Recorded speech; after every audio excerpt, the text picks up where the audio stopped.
Ma Junior, ndikupita kwa abusa paja Junior akuti akundifuna. Nde ndikupezani.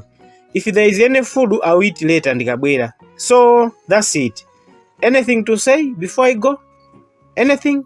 Ayi, ine ndibe zokamba zambiri. Ningofuna ndinene kuti kwa abusa, please, musakalimbane ndi phone yanga. Imavuta kwambiri battery, linaonongeka. Komanso imavuta kuti icharge. Ndiye chonde, osakayiseweresa. Komanso mumuze Junior kuti ayizimise. Kusabwere call iliyonse. Ma Junior, mesa last 2 weeks yomwe mumati phone yanu ndi yabwino ikusunga moto. Ndiye yambaso liti kukhala yosalimba battery. Komanso mukati imavuta ku charger. What do you mean? Mesa ndimayika pa charger ndineyo? No. And above all, mukunena kuti ndimuze Junior azimise phone kuti kusabwere call ina iliyonse. Why? You mean I can't answer your phone calls? No. On our wedding day, the pastor said, we are one and I can answer your phone calls and you can answer my calls too. Vuto ndi buffing toweroyi. Koma bwezi ndinangopita ndekha kukatenga phone ndi expand yo, chifukwa Junior akuchedwa nazo zinthuzi. Ndiye iniyo bambo, tipange chonchi. Ino ndi ine tipasane ulemu. Phone yanga osayigwira ndipo osayanga call iliyonse. Basi nyamukani. Kodi ma Junior, nkhani yake yomwe ikugwira chonchi? No. Anyway, ndakumvani, phone yanu sindikayigwira, ndipo phone call iliyonse ikakabwera sindikayankha. Junior yonso ndikamuza kuti akazimise phone iyo. Yeah, tionana, ndimpeza Junior mwana wanga.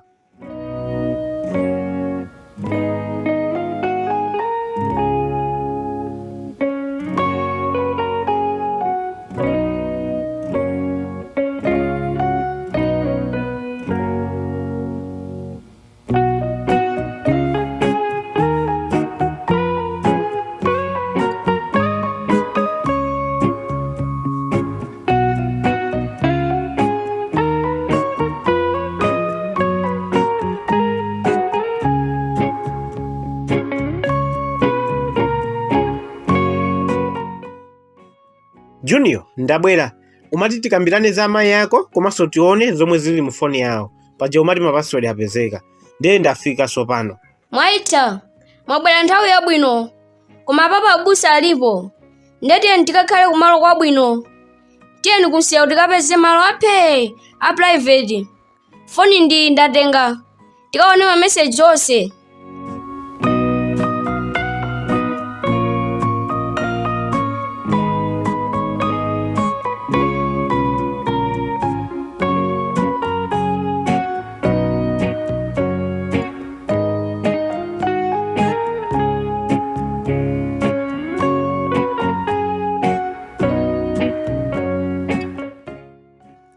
Koma Junior, malo ano ayenera kukhala opsa. Ukuona?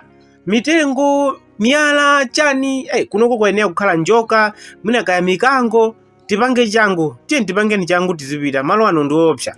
Okay, adadi. Apa tione ma message onse omwe ali mu phone mu. Koma ndiyamba ndikufunsa funso. Ndipo mundiyankhe mwanzeru. Okay, adadi.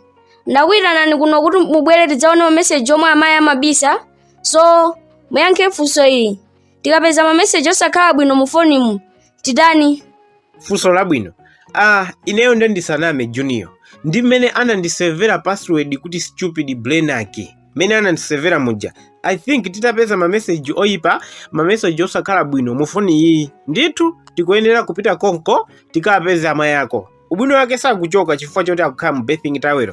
Tikawapeze, kukawamenya, kukawamanga miyendo ndi manja, ndipo tikawakhaulise akalire kwambiri ndipo akaziweso. Wow, good idea. Apo ndi mwaganiza bwino. Tikawamenya kwambiri. Komano, adadi, muyankhenso funso ili. Zimenezo zipa vesi yanji mu Bible. Muzindiyankha adadi.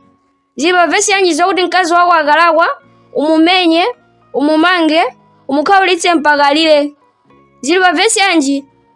Okay, Junior, zimenezo mu Bible mulibe. Koma ndithu ndi solution ya mphamvu. Ndipo kungowamenya kwambiri, kuwamanga, kuwakwapula, sangazapangenso ayi. Ndipo Junior, trust me, njira imeneyi ndi deal. Tikawamenye, tikawamange miyendo ndi manja. Kuwamenya kwambiri mpaka asazayambireso. Yeah, let's do that. If she dies in the process, no problem. I'll marry another wife and you will have a new mother. Just think about that, Junior. Yeah. Adadi, zimenezo sizoona. mukawamenya ndikuwapha, inuyo mumangidwa, mupita ku prison for hard labor. Mwapindula chani?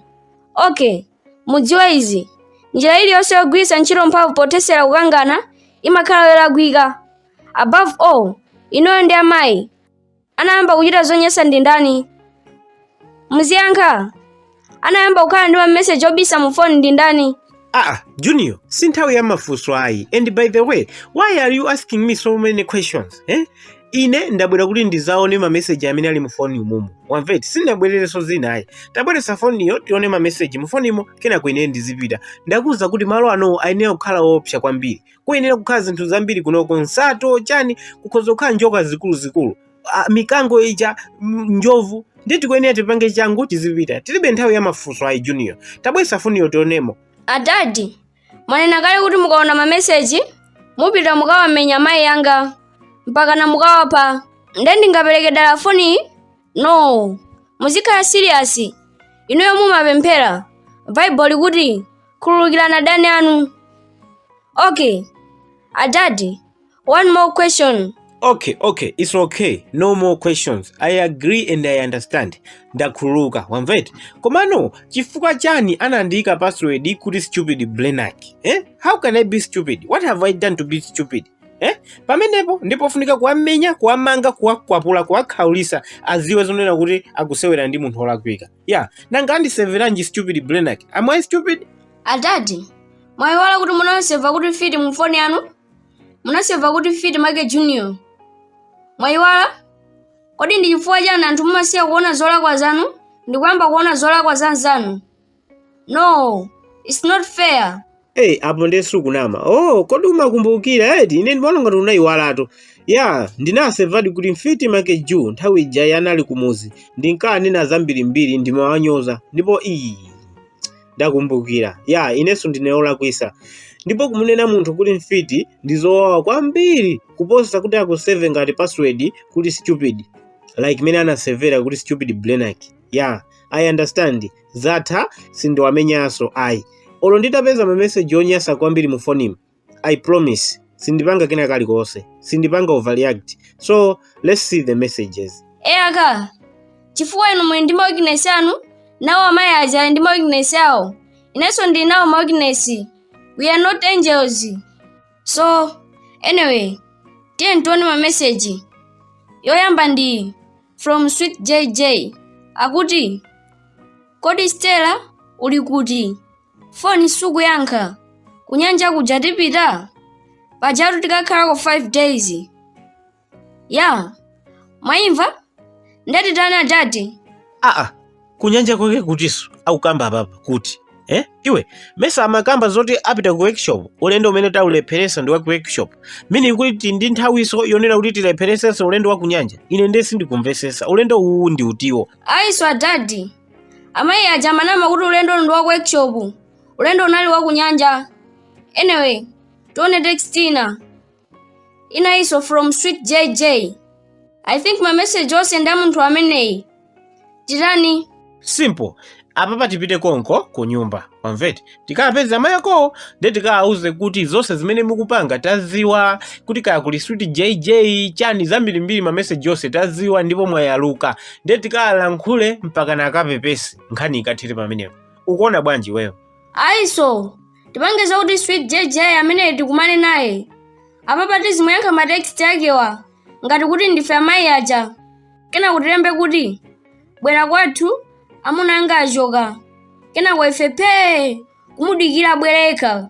Ndipo akabwera tizaona kuti zathana naye motani.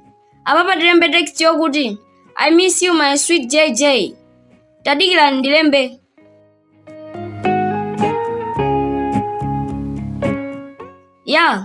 Ndatumiza.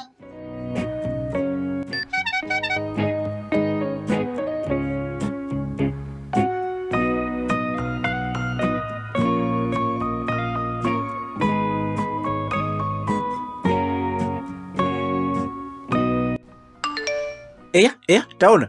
I think wayankha. Akuti bwanji? I miss you too. Where are you? Wow, zamba kutheka. Tikatumiza text akumati yankha. Koma uyuyu timukhaulisa. Zili bwino kwambiri. apa ndiye kuti zitheka, koma deal ndi timuuze atumize ndalama zambiri, tikamudyera ndalamazo kena kuti kumane naye atidziwe. Good one. Junior, uyuyu nde atipasa ndalama zambiri. Tizingotumiza matext kwa iyeyo, tizingoti tumiza 50,000, tumiza 100,000. Yeah. And apapa ndimafuna ndalama yokwanira 150,000 kwacha. Ndionjezere pena pake. Wavet? Yeah, ndifuna ndigule malo. Ndetalemba kuti ulembe zimene takuuzezo. Ulembe kuti, hi my sweet JJ. Please give me 200,000 kwacha. I need it now. I love you so much. Bye. Ulembe choncho. Wamvet? And definitely atumiza. Yeah. Anyway, Junior, tisachedwe kunoko ndikoopsa. Tauze anthu zochita. Pangani like, pangani subscribe, so you never miss any video.